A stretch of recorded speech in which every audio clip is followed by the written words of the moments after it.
100% fee రాయితీతో AI నేర్చుకోవాలనుకుంటున్నారా? Attend quality third gen AI test 2025. అందరికీ నమస్కారం. Welcome to the point. తీగ లాగితే డొంక కదులుతుంది, ఇది నానుడి. కానీ ఇక్కడ తీగ లాగితే ఎన్నెన్నో తీగలు కదులుతున్నాయి, రకరకాల సమస్యలు బయటకు వస్తాయి. రాజ్ తరుణ్ లావణ్య విషయంలో గతంలో జరిగిన పరిణామాలన్నీ ఒక ఎత్తు అయితే, ఇప్పుడు ప్రస్తుతం తాజాగా మస్తాన్ సాయికి సంబంధించిన హార్డ్ డిస్క్లో దారుణమైన అశ్లీలమైన అసభ్యకరమైన వీడియోలు ఉన్నాయని చెప్పి మస్తాన్ సాయిని అదుపులో తీసుకోవడం జరిగింది. ఈ మొత్తం వ్యవహారంలో ప్రస్తుతం లావణ్య ఏమంటున్నారు, రాజ్ తరుణ్ ఎక్కడికి పోయాడు, శేఖర్ భాష ఇన్వాల్వ్మెంట్ ఎంతవరకు ఉంది, ఈ అంశంపై మాట్లాడబోతున్నాం. మనతో పాటు ప్రముఖ యాక్టివిస్ట్ అండ్ అందరికీ సుపరిచితులు, కౌన్సిలర్గా కృష్ణకుమార్ గారు ఉన్నారు. నమస్కారం మ్యామ్. డెవలప్మెంట్స్ అన్ని చూస్తున్నారు మీరు.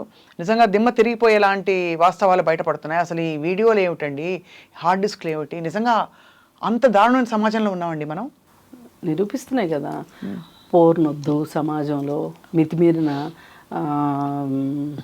స్త్రీలపైన అసభ్యంగా చిత్రీకరించొద్దు, అలాగే ఓటీటీలు వద్దు, వాటికి కూడా ఏదన్నా సెన్సార్షిప్ లాంటిది ఉండాలి, ఇలాంటివన్నీ మాట్లాడుతుంటే మమ్మల్ని పిచ్చోళ్ళలాగా చూశారు. ఇవాళ చూడండి సమాజం ఎట్లా తయారైందో. అసలు వీళ్ళనే కాదు, గుంటూరులో 21 ఏళ్ల పిల్లోడు 65 ఏళ్ళ ఆవిని అత్యాచారం చేస్తే ఆవిడ చనిపోయింది. దారుణం. ఎంత దారుణం. ఇప్పుడు దేనికోసం ఆలోచించాలి ఇప్పుడు? ఆ పిల్లాడి దుస్థితి, 21 ఏళ్ల పిల్లోడు అలా చెయ్యాలనిపించిన పరిస్థితులు. ఇప్పుడు ఈ మస్తాన్ సాయి ఇలా ఇంతమంది వీడియోలు తీసి తన దగ్గర పెట్టుకోవాలనుకునే కాంక్ష, అలాగే ఇట్లాంటి వాళ్ళతో కలిసి కక్ష తీర్చుకోవటం కోసం వలలు పన్నే శేఖర్ భాష.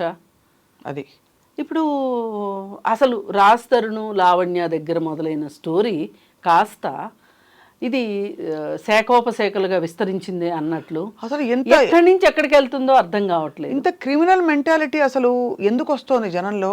ఇప్పుడు ప్రస్తుతం బయటపడ్డ విషయాలు ఒకసారి మాట్లాడదాం మ్యామ్.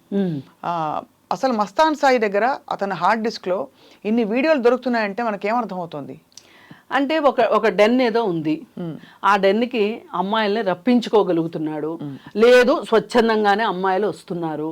ఆ వచ్చిన అమ్మాయిలకి ఏదో ఒక ప్రలోభ పెట్టి నేను చచ్చిపోతాను నువ్వు నాతో ఉండకపోతే అని ఒక ఎమోషనల్ బ్లాక్మెయిల్ చేసి కొంతమందిని, మత్తు పదార్థాలు అలవాటు చేసి కొంతమందిని, మద్యపానంలో మత్తు మందు కలిపి కొంతమందిని, ఇలా రకరకాల పద్ధతుల్లో వాళ్ళందరితోటి తను ప్రైవేట్గా ఉన్న వీడియోలు తీసి దగ్గర పెట్టుకొని మళ్ళీ వాటిని చూపించి పదే పదే అత్యాచారం చేయడం, ఇదంతా భయంకరమైన లైంగిక హింస కనిపిస్తుంది నాకు ఇక్కడ. లైంగిక హింస కాకుండా క్రిమినల్ యాంగిల్ కదండి. క్రిమినల్ యాంగిల్, ఎంత క్రిమినల్ యాంగిల్ అంటే ఇలాంటి ఒక కుట్రపూరితమైన ఒక వ్యవస్థని నేను నడిపేస్తాను, ఎవరు ఎవరు నన్ను పట్టుకోరు అనుకోవడం. అది ఇప్పుడు నిన్న మొన్న వాడెవడో చూడండి 333 కోట్లు సంపాదిస్తాను, బత్తుల ప్రవీణ్ ఏదో ఉంది.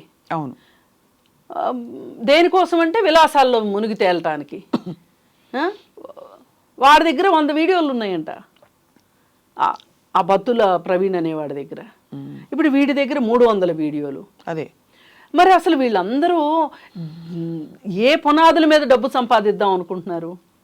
అంటే కేవలం డబ్బు సంపాదించడం ఒకటేనా, లేకపోతే ఒక తీవ్రమైన మానసిక దౌర్బల్యమే ఇక్కడికి తీసుకొస్తుందా వీళ్ళని? ఒక ప్లెజరు ఏదైతే, నేను ఒక మనిషిని మాయ చేయగలను, మోసం చేయగలను. ఇప్పుడు ఈ విషయంలో మేడం అసలు అర్థం కాని విషయం కృష్ణకుమార్ గారు, ఈ హార్డ్ డిస్క్ ఎలా ఉన్నట్టు అసలు ఎలా తెలుసుంటుంది పోలీసులకి? లావణ్య ఇచ్చింది కంప్లైంట్, లావణ్య ఇచ్చింది. అసలైతే ఇప్పుడు మనం మొదలుకెళ్తే, మళ్ళీ స్టోరీ మొదలుకెళ్తే, రాజ్ తరుణ్ లావణ్య ఒక బంధంలో ఉన్నారు. రాజ్ తరుణ్ లావణ్య ఒక బంధంలో ఉండి ఒక ఇంట్లో ఉన్నారు, ఒక విల్లాలో ఉన్నారు. విల్లాలో ఉన్నప్పుడు విల్లా చాలా పెద్దది, 3 స్టైర్లు విల్లా ఉంది. అయితే దీంట్లోకి ఎవరు వస్తారో తెలియదు, ఎవరు పోతారో తెలియదు. ఆనే వాళ్ళ ఆనా, ఖానా వాళ్ళ ఖానా అన్నట్లు గానా బజానా నడుస్తుంది అక్కడ. నడుస్తూ ఉన్న సందర్భంలో రాజ్ తరుణ్ నువ్వెందుకు ఆ అమ్మాయిని పెళ్లి చేసుకుంటానని చెప్పావంట, ఎందుకు ఆ అమ్మాయిని పెళ్లి చేసుకోవట్లేదు అని చెప్పి అతను పోలీసులు అడిగారు లావణ్య అతని మీద కేసు పెట్టినప్పుడు. అడిగితే అతను చెప్పిన సమాధానం ఏంటంటే ఆ అమ్మాయి క్యారెక్టర్ మంచిది కాదు, ఆ అమ్మాయి డ్రగ్స్ చేస్తుంది, మళ్ళీ నా ఇంట్లోనే చేస్తుంది, నువ్వు ఎక్కడన్నా చేసుకో కానీ నా ఇంట్లో చేయకు అని చెప్పాను, ఆ అమ్మాయి వినట్లేదు, నా ఇంట్లోనే చేస్తుంది, ఆ అమ్మాయికి చాలా చాలా రకాల మనుషులతోటి మస్తాన్ సాయి దగ్గర నుంచి వేరే వేరే వాళ్ళతో సంబంధాలు ఉన్నాయి ఆ అమ్మాయికి, అలాంటి అమ్మాయి నాకు వద్దు అనుకున్నాను అని అతను చెప్పాడు. అయితే పోలీసులు ఎఫ్ఐఆర్ చేశారు. అతను ఎఫ్ఐఆర్ క్వాష్ చేసుకున్నాడు.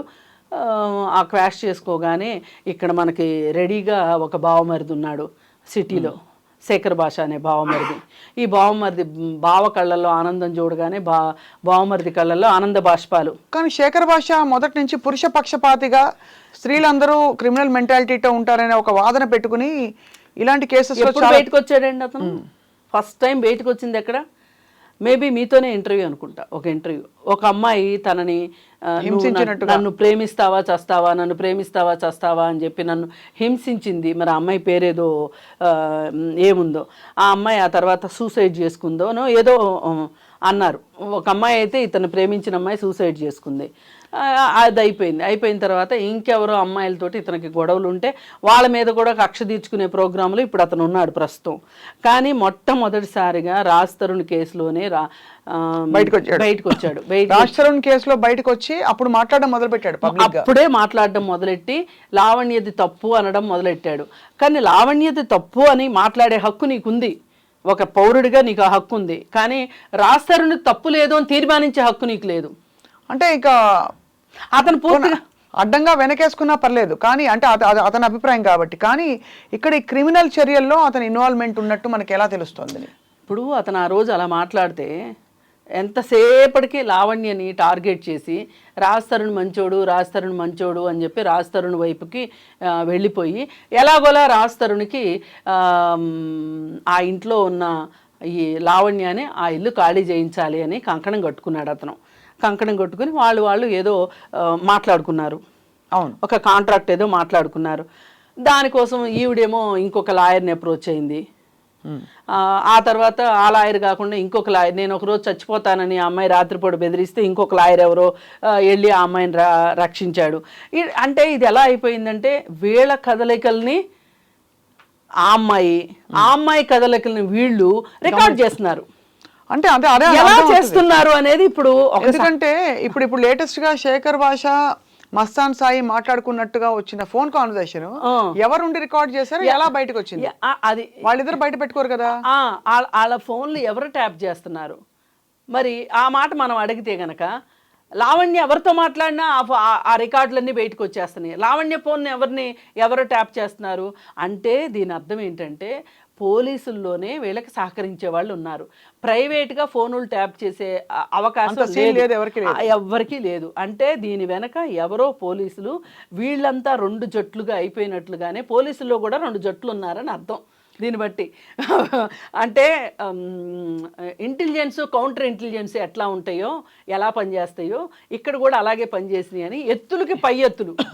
గతంలో కూడా మీరు అన్నట్టుగా లావణ్య రాజ్ తరుణ్ అరుచుకున్న వీడియోలన్నీ అదే ఆడియోలన్నీ లీక్ అయ్యాయి. అది మస్తాన్ సాయితో మాట్లాడిన వీడియోలు కూడా లీక్ అయినాయి. అయితే అవి ఎవరి ద్వారా లీక్ అవుతున్నాయి? శేఖర్ భాషతోనే లీక్ అవుతున్నాయి. అసలు శేఖర్ భాషకి ఇవన్నీ ఎలా వస్తున్నాయి? ఇప్పుడు ప్రశ్న ఏంటంటే శేఖర్ భాషకి ఎలా వచ్చాయి? కానీ శేఖర్ భాష మాట్లాడింది కూడా లీక్ అయిపోయింది కదా, ఇప్పుడు లీక్ అయింది. అది ఇప్పుడు శేఖర్ భాష అలాంటి వాళ్ళు అన్నారు ఏమని, అసలు శేఖర్ భాష రాజ్ తరుణ్ తరఫున ఎందుకు శేఖర్ భాష ఇంత ఎత్తుకుంటున్నాడు? అలాంటి వాళ్ళం అంటే యాక్టివిస్టులు కాబట్టి మహిళల పక్షాన బాధితుల పక్షాన ఉంటాము, ఆ బాధితులు మగవాళ్ళు అయితే కూడా వాళ్ళ పక్షాన ఉంటామని మాట్లాడాం. శేఖర్ భాష ఈ ఒక్క కేసే కాకుండా మామూలుగా కూడా తన వైఖరి ఇలాంటి కేసెస్లో ఎలా అయితే భార్యా బాధితుల సంఘం అని ఉంటుందో అలాగా స్త్రీల బాధితుల సంఘానికి నేను ప్రతినిధినే చందంగా చాలా కేసెస్లో మాట్లాడుతున్నాడు. ఈ మాట్లాడడం వెనకమాల తను ఒక ప్రకటిత పురుష పక్షపాతిలాగా మారటం వెనకమాల అతను ఒక షీల్డ్ తయారు చేసుకున్నాడు అని ఈ రోజు లీక్తో అర్థమైపోయింది. ఈ రోజు లీక్లో అర్థమైన విషయాలు ఏంటి చెప్పండి మ్యామ్? ఈ రోజు లీక్లో ఏం అర్థమైందంటే మస్తాన్ సాయికి ఫోన్ చేశాడు శేఖర్ భాష. ఫోన్ చేసి, అది ఎప్పుడు ఫోన్ చేశాడు? అది మొన్న 4-5 రోజుల క్రితం ఎప్పుడో ఫోన్ చేసి ఉంటాడు. ఫోన్ చేసి నువ్వు డ్రగ్స్ తీసుకొని వచ్చి లావణ్య ఇంట్లో పార్టీ జరుగుతుంది అనే ఒక డౌట్ నీకు ఉంటుంది కదా, అంటే సమాచారం నీకు ఉంటుంది కదా, ఉన్నప్పుడు అప్పుడు డ్రగ్స్ ఇవ్వు, నువ్వు వెళ్ళి అక్కడ పెట్టు డ్రగ్స్, నువ్వు వెళ్ళి పెట్టే ముందు మాకు చెప్తే కరెక్ట్గా ఆ టైంకి మేము వచ్చేసేసి పట్టుకుంటాం, కానీ మీరు నన్ను సైడ్ చేస్తారా అని అడిగాడు. ఎవరు? మస్తాన్ సాయి. చేస్తాను, తప్పకుండా చేస్తామన్నారు. అంటే అప్పుడు ఇతనేమంటాడు, శేఖర్ భాష ఎవరో అరుణా పడాలో ఏదో ఉంది, పేరు ఏదో చెప్పాడు, దాన్ని కూడా ఇరికిచ్చు పనిలో పనిగా, పేడాబొద్ది నన్ను బాగా ఇబ్బంది పెట్టింది అది ఇది అని చెప్పి శేఖర్ భాష మాట్లాడాడు. అంటే దీన్ని బట్టి ఈ కుట్ర వెనకాల ఎవరున్నారని శేఖర్ భాషకి ఏమొస్తుంది? ఇప్పుడు లావణ్య నిరికిస్తే ఎవరు పక్షానో కాకపోతే ఇప్పుడు అతను ఒక రాజ్ తరుణ్కి హెల్ప్ చేయాలి. 2 రకాల హెల్ప్లు. ఒకటి, ఈ అమ్మాయి అడ్డం పోగొట్టాలి. ఒకటి, అది మీడియా ద్వారా అమ్మాయిని చెడుగా చేసి ఎక్కువ పోర్ట్రేట్ చేసి, ఆమె మంచిదని నేనేం అనట్లేదు, ఆమె సరైన మార్గంలో ఉందని కూడా నేను అనట్లా, కానీ సరైన మార్గంలో ఉన్నా లేకపోయినా ఆవిడ్ని అడ్డు తొలగించాలి ఒకటి. రెండోది, అతని ఆస్తిలో ఆ అమ్మాయి కూర్చొని ఉంది, రాజ్ తరుణ్ ఆస్తిలో కూర్చుంది కాబట్టి ఆమెను అక్కడి నుంచి లేపాలి. మామూలుగా అయితే లేపలేకపోతున్నారు. కానీ ఆస్తి అతని పేరు మీదే ఉంది. ఆస్తి అతని పేరు మీదే ఉంది. ఆస్తి అతని పేరు మీద ఉంది. ఈమె ఇంట్లో కూర్చొని ఉంది. ఈమె తమ్ముడు, ఈమె కుక్కలు, ఈమె పరివారం మొత్తం, ఈమె స్నేహితులు మొత్తం ఈ పార్టీలకు వచ్చేవాళ్ళు. ఇంకా ఎప్పుడు పార్టీలు జరుగుతూనే ఉన్నాయి, గందరగోళం జరుగుతూనే ఉంది, అక్కడ జరగాల్సింది జరుగుతూనే ఉంది.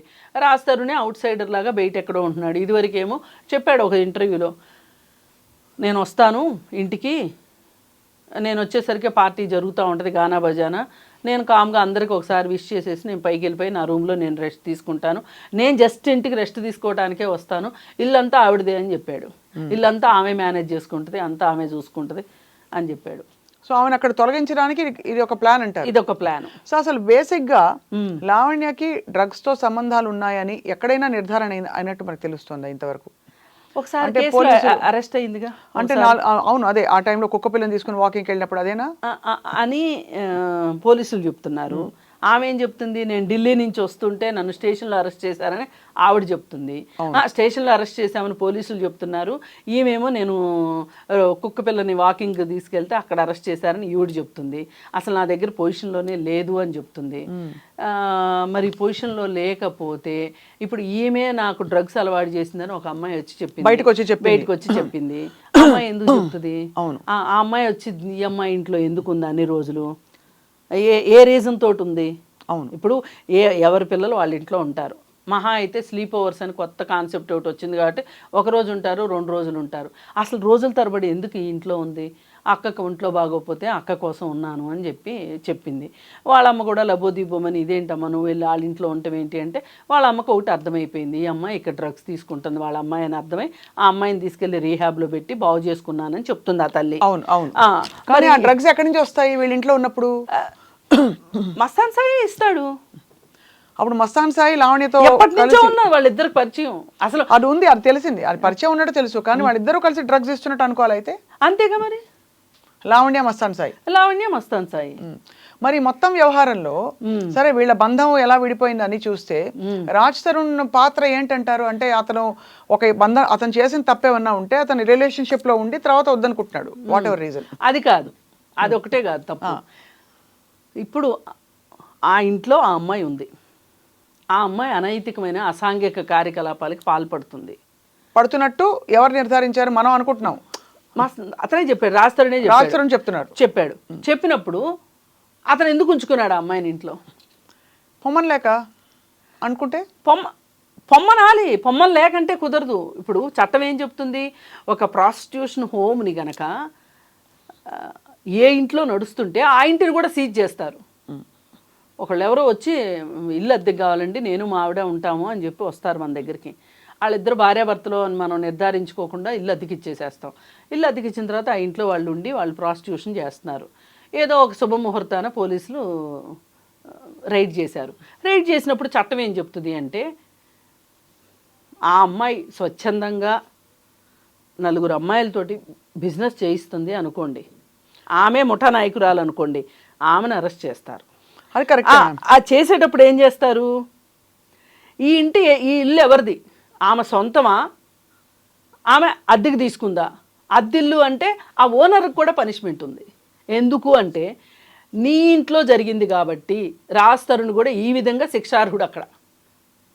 అవును. ఆమె భార్య, గర్ల్ ఫ్రెండా, లేకపోతే ఏ రకమైన చుట్టము అంతే కదా అనేది నిర్ధారించాలి. ఏం చెప్తున్నాడు, మేము ఒకప్పుడు సహజీవనం చేసిన మాట వాస్తవం, 2018 నుంచి మా ఇద్దరికి ఫిజికల్గా కూడా సంబంధాలు లేవు అని ఆ రోజు అతను స్టేట్మెంట్ ఇచ్చాడు. మరి అయితే ఇంట్లో డ్రగ్స్ పార్టీలు జరుగుతున్నాయని నువ్వే చెప్తున్నావు. నువ్వు చెప్పినప్పుడు ఆ అమ్మాయిని ఎందుకు బయటికి పంపించలేదు అంటే, నేను ఇప్పుడే ఎదుగుతున్న హీరోని కాబట్టి రచ్చ అవ్వటం ఇష్టం లేక అని అంటే, ఈ మాట చెప్తే చట్టం ఒప్పుకోదు. అంటే అది ఒక నేరం జరుగుతుంటే చూస్తూ ముందు బాధ్యత గల పౌరుడిగా నేరాన్ని రిపోర్ట్ చేయాలి. అతను చేసిన తప్పు అర్థమైపోయింది నాకు. కానీ ఇప్పుడు మళ్ళీ కహాని అంతా మొత్తం ఇప్పుడు మస్తాన్ సాయి మీద ఫోకస్ పడి అతని దగ్గర ఈ హార్డ్ డిస్క్ ఈ వీడియోలు ఉండడం అంటే ఇది ఎవరి ఇన్వాల్వ్మెంట్ ఉన్నట్టు? ఇది మరి మస్తాన్ సాయి ఒకప్పుడు లావణ్యతో మంచి టర్మ్స్ లో ఉన్నాడు, ఈ ఇంట్లోనే ఉన్నాడు. మరి ఇదే కంప్లైంట్ లావణ్య ఎలా ఇచ్చి ఉంటుంది అని అంటే అతను ఏమన్నా బెదిరిస్తున్నాడేమో, నీ వీడియోలు నా దగ్గర ఉన్నాయి, నీ వీడియోలు నా దగ్గర ఉన్నాయి అని. ఆ బెదిరించడంలో నా వీడియోలు తీసుకుందామని ఆ ప్రయత్నంలో ఈ వీడియోలు కూడా బయటపడ్డాయి. ఇంతకుముందు కూడా చెప్పిందండి అమ్మాయి, అతని దగ్గర చాలా వీడియోలు ఉన్నాయని చెప్పింది. ఆ తర్వాత అతను ఈలోపు వాళ్ళ నాన్న వచ్చేసేసి పెద్ద హీరోలాగా, నా కొడుకు లావణ్య వల్లే నా కొడుకు జీవితం నాశనం అయిపోయింది, నా కొడుకు ఐఐటి అది ఇది, నేను ఏమైనా సరే. ఎవరు ఐఐటి? మస్తాన్ సాయి. అరే మస్తాన్ సాయి ఐఐటి అని అయ్యండి, అతని హార్డ్ డిస్క్ లో ఈ నగ్న వీడియోలు బయటపడ్డాయని తెలుస్తుంది. అప్పుడే వాళ్ళ నాన్న అన్నాడు, ఈ నగ్న వీడియోల గురించి కాదు, నా కొడుకు అంతటోడిని లావణ్య జడగొట్టింది అని చెప్పి ఆ తండ్రి అన్నాడు. నేను ఎట్లయినా నా తండ్రిని, నా కొడుకుని నేను కాపాడుకుంటాను అది ఇది అని చెప్పి వాళ్ళ తండ్రి కూడా మాట్లాడాడు. మాది పరుగల కుటుంబం. ఇప్పుడు అతను అక్కడేదో వీళ్ళకి ఒక దర్గా లాంటిది ఒకటి ఉంటుంది. ఆ దర్గాలో వీళ్ళు మొదటి నుంచి ఆయన అక్కడ మేనేజింగ్ ట్రస్టీగానో ఏమో ఉన్నాడు. ఆ దర్గాలో ఉంటేనే వెళ్ళి పోలీసులు అరెస్ట్ చేశారు. ఎంత అవమానం తండ్రికి నిజంగా. అసలు ఎంత అసలు కాదండి, ఇలాంటి నిజంగా అసలు పిల్లలే లేకపోతే బాగున్నాం. కాదండి, నాకు అర్థం కాదు ఏంటంటే మరి ఇలాంటి ఒక మెంటాలిటీ ఉండే వ్యక్తి తనకి చేరువుగా ఉన్నప్పుడు తను ముందే ఎందుకు చెప్పలేదు? తనకి హెల్ప్ కావాలన్నా మస్తాన్ సాయి నుంచి? ఎవరు? లావణ్య. అసలు ఇప్పుడు లావణ్య సరిగా ఉండుంటే గనక, ఆమె లైఫ్ ప్యాటర్న్ కరెక్ట్గా ఉండున్నట్లయితే, కరెక్ట్గా అంటే నా ఉద్దేశం చట్టానికి లోబడి ఉండున్నట్లయితే గనక అసలు మనం ఇంత మాట్లాడుకోవాల్సిన అవసరం ఏముంది? అవును.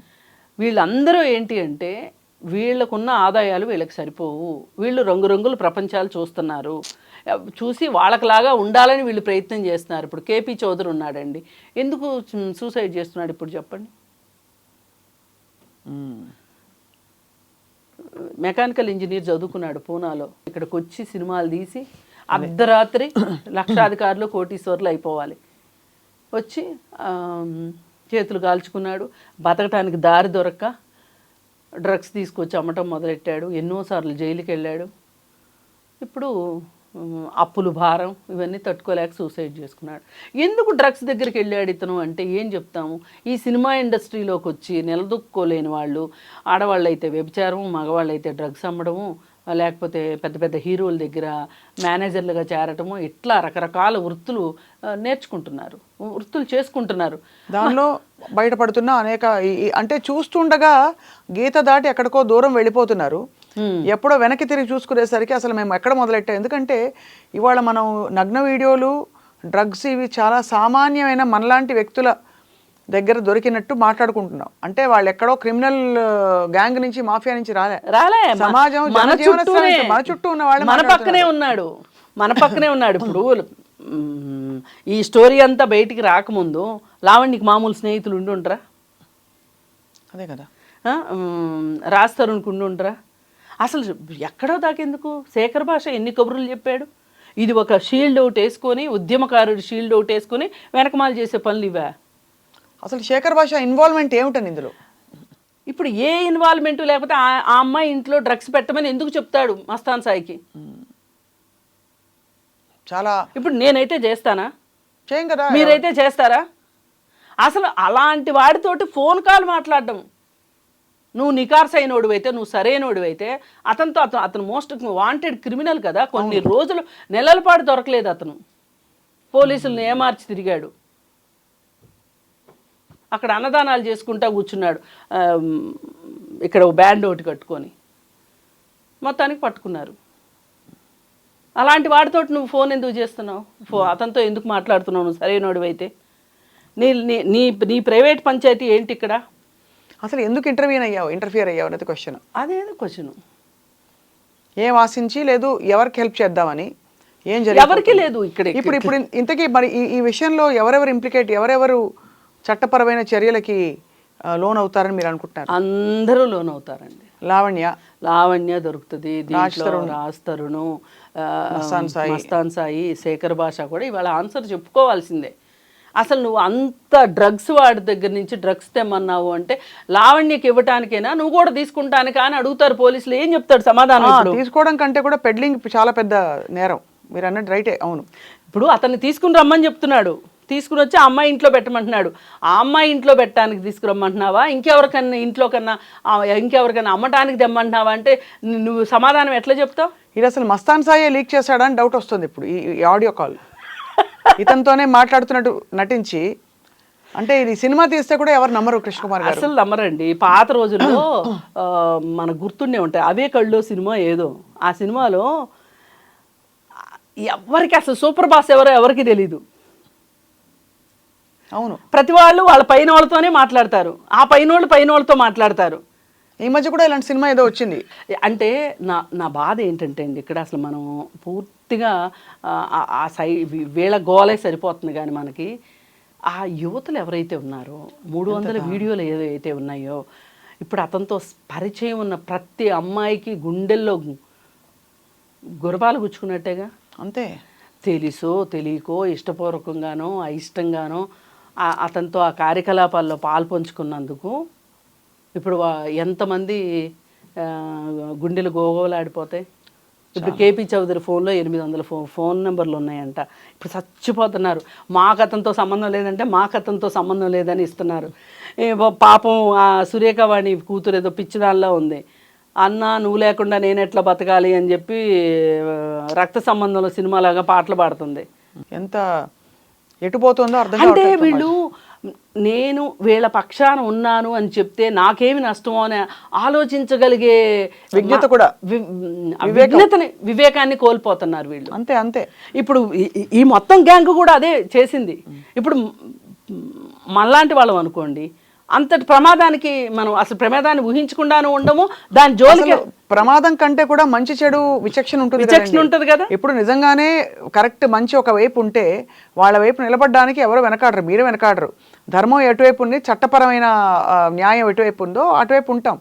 కానీ ఇక్కడ ఏంటంటే అందరూ దొంగలే అని తెలిసినప్పుడు ఒకరి మీద ఒకడు అనుమానాలు పెట్టుకోవడం, ఫోన్ కాల్ రికార్డ్ చేసుకోవడం, అసలు లీకులు చేయడం, ఆ అరుపులు కేకలు ఏమిటో అసలు కొన్ని రోజులు సీరియల్ కంటే దారుణంగా మొత్తం వెబ్ సిరీస్ అయిపోయింది. అయ్యే బాబోయ్, అదేదో అసలు ఈ మధ్య కాలంలో ప్రశాంతంగా ఉన్నాం కదా అనుకుంటే మళ్ళీ మొదలైంది. మరి ఇది ఏ తీరానికో చూసి వేచి చూద్దాం. చట్టం మాత్రం తన పని. కానీ ఈసారి మట్టుకండి ఇట్లాంటి పనులు ఎవరైనా చెయ్యాలి అనుకుంటే దడుచుకునేలాగా మట్టుకు శిక్షలు ఉండాలని నేను అది అంటే ఖచ్చితంగా ఈ హార్డ్ డిస్క్ ఎవరిదో ముందు వాళ్ళ కాళ్ళు చేతులు మొత్తం చట్టం పోలీసులు తప్పకుండా చర్యలు తీసుకోకపోతారండి అసలు వ్యవస్థ మీద నమ్మకం పోద్ది. అది కృష్ణకుమార్ గారు ఖచ్చితంగా వేచి చూద్దాం. డెవలప్మెంట్ జరుగుతాయి, మనం మాట్లాడుతూ ఉందామండి. ధన్యవాదాలు మీ విశ్లేషణ. నమస్కారం.